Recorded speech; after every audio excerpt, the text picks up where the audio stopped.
शाम सवेरे देखूं तुझको, कितना सुंदर रूप है तेरा। साथ है ठंडी छाया, बाकी दुनिया धूप है। जब जब भी इसे पकारूं मैं, तस्वीर को इसकी निहारूं मैं, मेरा शाम आ जाता है मेरे सामने। ओ मेरा शाम आ जाता है मेरे सामने। ओम नमो भगवते वासुदेवाय।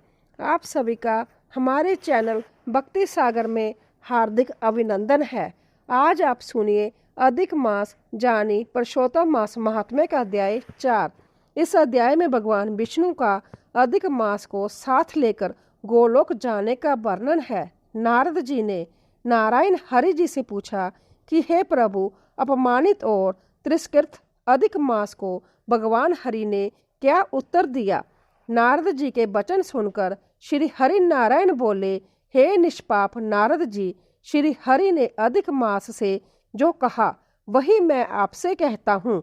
आप ध्यान पूर्वक सुनिए। हे मुनि श्रेष्ठ, तुम धन्य हो जो मुझसे यह श्रेष्ठ कथा पूछते हो।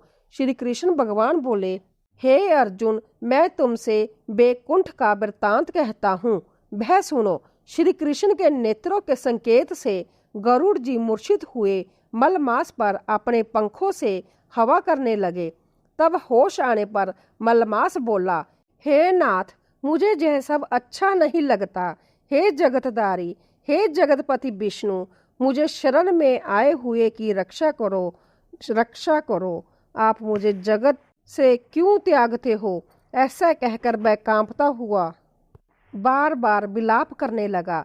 तब ऋषिकेश भगवान ने कहा, तेरा दुख दूर करने का कोई उपाय जहाँ दिखाई नहीं देता, तू चिंता मत कर, उठ, तेरा कल्याण होगा।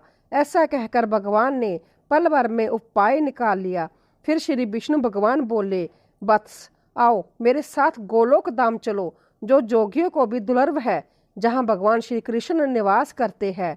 वहाँ गोपियों के मध्य बैठे हुए दो भुजाओं वाले मुरलीधर नवीन मेघ के समान श्याम शरीर वाले कमल जैसे विशाल नेत्रों वाले ईश्वर विराजमान है। पुरुषोत्तम भगवान श्री कृष्ण चंद्र शरद ऋतु के पूर्ण चंद्रमा के समान मुख की शोभा वाले है। वह करोड़ों कामदेवों की भांति सुंदर चित्त चुराने वाली लीलाओं के दाम पीताम्बर धारण किए हुए है। वह तुलसी, कुंद, मंदार और पारिजात पुष्पों की मालाएं पहने हुए है। प्रेम रूपी आभूषणों से विभूषित है। उनका शरीर कस्तूरी, केसर और चंदन से लेपित है। वक्ष स्थल पर श्री वत्स चिन्ह, कौस्तुभ मणि तथा भृगु ऋषु के चरण चिन्ह सुशोभित है। सिर पर श्रेष्ठ रत्नों से जड़ा मुकुट और कानों में कुंडल धारण किए हुए है। वह पार्षदों से घिरे हुए रतन जडित सिंहासन पर विराजमान है। वह पर ब्रह्मा पुरुषोत्तम है। स्वश माया, ब्राह्मण के माध्य, सर्व आधार, निष्काम, निर्विकार और अंतत परिपूर्ण प्रभु है। प्रकृति से परे ईशान, निर्गुण, नित्य विग्रह श्री कृष्ण ही तेरे दुख को दूर करेंगे। चलो वही चलते हैं। श्री नारायण बोले। इतना कहकर हरि भगवान मलमास का हाथ पकड़कर उसे नाश रहित ज्ञान रूप प्रकाश दिखाने लगे। पहले उन्होंने करोड़ सूर्य के समान तेजस्वी, नित्य, असंख्य विश्वों के कारण विभु परमात्मा की इच्छा से उत्पन्न लाल रंग की ज्योति दिखाई। मुनियों ने देखा कि उसी ज्योति के भीतर तीनों लोक स्थित है। उसके ऊपर सनातन ब्रह्मा लोक की भांति गोलोक स्थित है। वह 3 करोड़ योजन में फैला हुआ मंडला आकार तेज पुंज स्वरूप है, जो श्रेष्ठ रत्नों वाली भूमि से युक्त है। जो बड़े बड़े लोगों को स्वप्न में भी दिखाई नहीं देता, वही वैष्णवों को दिखाई देता और प्राप्त होता है। उसे जोगेश्वर श्री कृष्ण ने जोग बल से धारण कर रखा है। ऐसा श्रेष्ठ गोलोक अंतरिक्ष में स्थित है और आदि व्याधि, बुढ़ापा, मृत्यु, शोक और व्यय आदि से रहित है। वह बहुमूल्य रत्नों से जड़े करोड़ों मंदिरों से सुशोभित है। उस गोलोक के नीचे दाहिनी ओर बैकुंठ लोक है और बाईं ओर शिवलोक स्थित है। बैकुंठ लोक का विस्तार 1 करोड़ योजन में है। वहाँ पीले वस्त्र धारण किए हुए वैष्णव जन निवास करते हैं। वह शंख, चक्र, गदा और पद्म धारण किए हुए चतुर्भुज रूप में लक्ष्मी जी के साथ रहते हैं। बैकुंठ की स्त्रियां लक्ष्मी जी के समान सुंदर है। उनके चलने से पायल और करदनी की जंकार अत्यंत मधुर सुनाई देती है। बैकुंठ के बाईं ओर शिवलोक है, वहां प्रलय नहीं होता, वह भी 1 करोड़ योजन में फैला हुआ है। वहां महादेव जी के गण रहते हैं, जिनके शरीर पर बसम लगी रहती है, गले में सर्पों की माला होती है, ललाट पर अर्धचंद्र सुशोभित रहता है, हाथ में त्रिशूल होता है, जटाओं में गंगा जी विराजती है और वह 3 नेत्रों वाले पराक्रमी एवं शूरवीर होते हैं। गोलोक में निरंतर परमा आनंद देने वाली अत्यंत मनोहर महान ज्योति है। उस ज्योति में अत्यंत सुंदर रूप है, जो नील कमल के समान श्याम वरण, कमल के समान लाल नेत्रों वाला और आनंददायक है, जिसका जोगीजन अपनी ज्ञान चक्षु से निरंतर ध्यान करते रहते हैं। वह करोड़ों शरद पूर्णिमा के चंद्रमाओं के समान दीप्तिमान, मनमोहक, करोड़ों कामदेवों के समान सुंदर लीला स्थल, 2 भुजाओं वाले मुरलीधर है।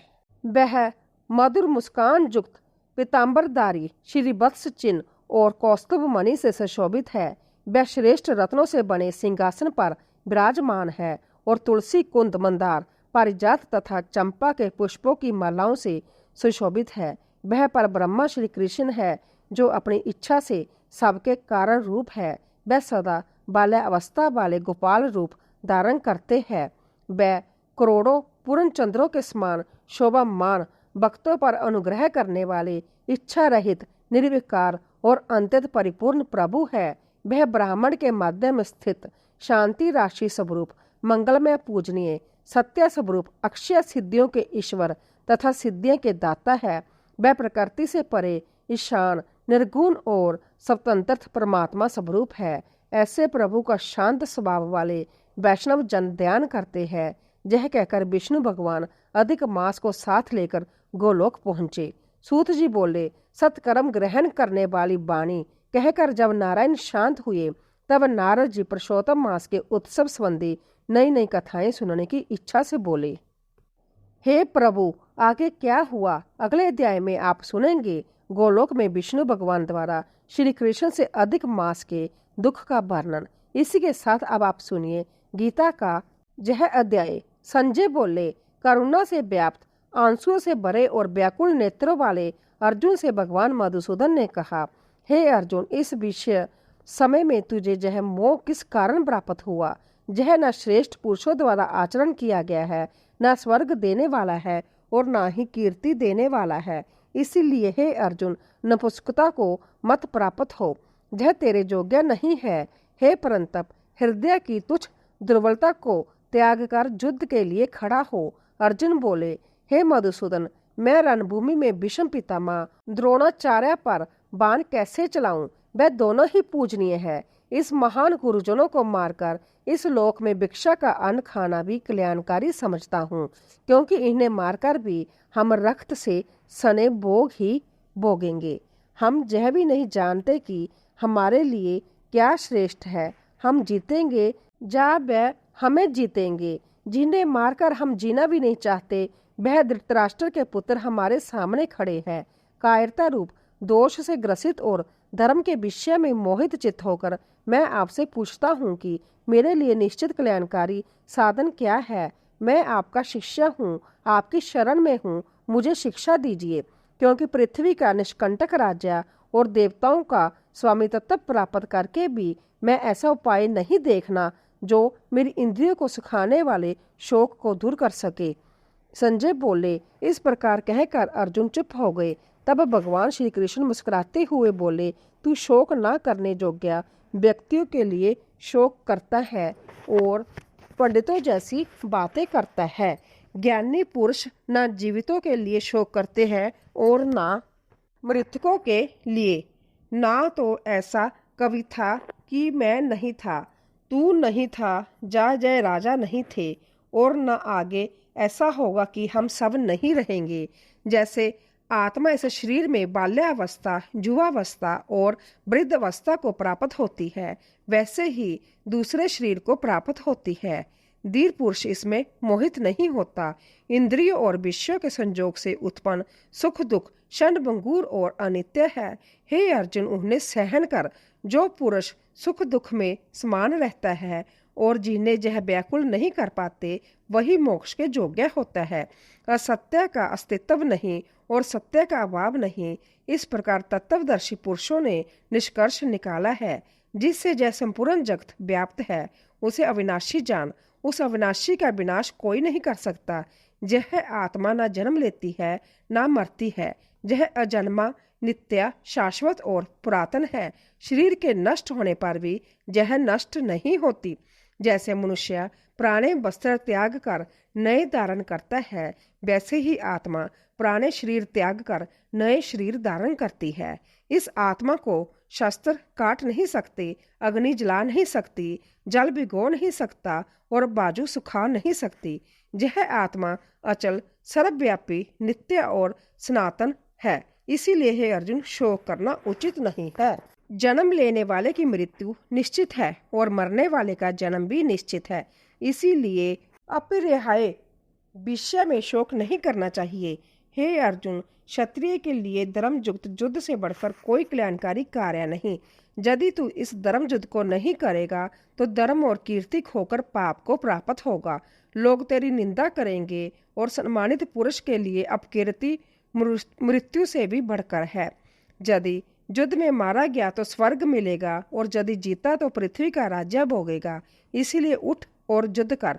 सुख दुख, लाभ हानि, जय पराजय को समान समझकर युद्ध कर। इस प्रकार युद्ध करने से तू पाप को प्राप्त नहीं होगा। तुझे कर्म करने में ही अधिकार है, फल में कभी नहीं। इसीलिए कर्म फल की इच्छा मत कर और अकर्मण्यता में भी आसक्ति मत रख। समतत्व बुद्धि ही योग कहलाती है। फल की इच्छा वाले अंततः दीन है। समबुद्धि वाला पुरुष पुण्य और पाप दोनों का त्याग कर देता है। जब तेरी बुद्धि मोह रूपी दलदल को पार कर जाएगी तब तू वैराग्य को प्राप्त होगा। अर्जुन ने पूछा, हे केशव, समाधि में स्थित पुरुष का क्या लक्षण है? स्थिर बुद्धि वाला पुरुष कैसे बोलता, बैठता और चलता है? भगवान श्री कृष्ण बोले, जो पुरुष मन की संपूर्ण कामनाओं को त्याग कर आत्मा में ही संतुष्ट रहता है वही स्थित प्रज्ञ कहलाता है। जो दुख में विचलित नहीं होता, सुख में आसक्त नहीं होता तथा राग, व्यय और क्रोध से रहित होता है, वह स्थिर बुद्धि मुनि है। जैसे कछुआ अपने अंगों को समेट लेता है, वैसे ही जो पुरुष अपनी इंद्रियों को विषयों से हटा लेता है उसकी बुद्धि स्थिर हो जाती है। विषयों का चिंतन करने से उनमें आसक्ति होती है। आसक्ति से कामना, कामना से क्रोध, क्रोध से मोह, मोह से स्मृति ब्रह्म और स्मृति ब्रह्म से बुद्धि का नाश हो जाता है। बुद्धि के नष्ट होने पर मनुष्य पतित हो जाता है। परंतु जिसने इंद्रियों को वश में कर लिया है वह अंतकरण की प्रसन्नता को प्राप्त करता है। अशांत पुरुष को सुख नहीं मिल सकता। जिसकी इंद्रियां विषयों से वश में है उसकी बुद्धि स्थिर रहती है। जो पुरुष समस्त कामनाओं को त्याग कर ममता और अहंकार से रहित होकर विचरण करता है वही शांति को प्राप्त होता है। यह ब्रह्मा को प्राप्त हुए पुरुष की स्थिति है। इसे प्राप्त होकर मनुष्य कभी मोहित नहीं होता और अंतकाल में भी ब्रह्मा आनंद को प्राप्त होता है। ओम नमो भगवते वासुदेवाय। भगवद गीता का अध्याय 2 समाप्त हुआ। जो मनुष्य इस अध्याय को पढ़ता, सुनता अथवा अभ्यास करता है वह भगवान श्री विष्णु के लोक को प्राप्त होता है। जय थी आज की अधिक मास महात्म्य की कथा। आशा करती हूँ आपको आज की कथा पसंद आई होगी और आप हमारी आने वाली वीडियो को अभी इंतजार करेंगे। जय श्री कृष्णा। राधे राधे।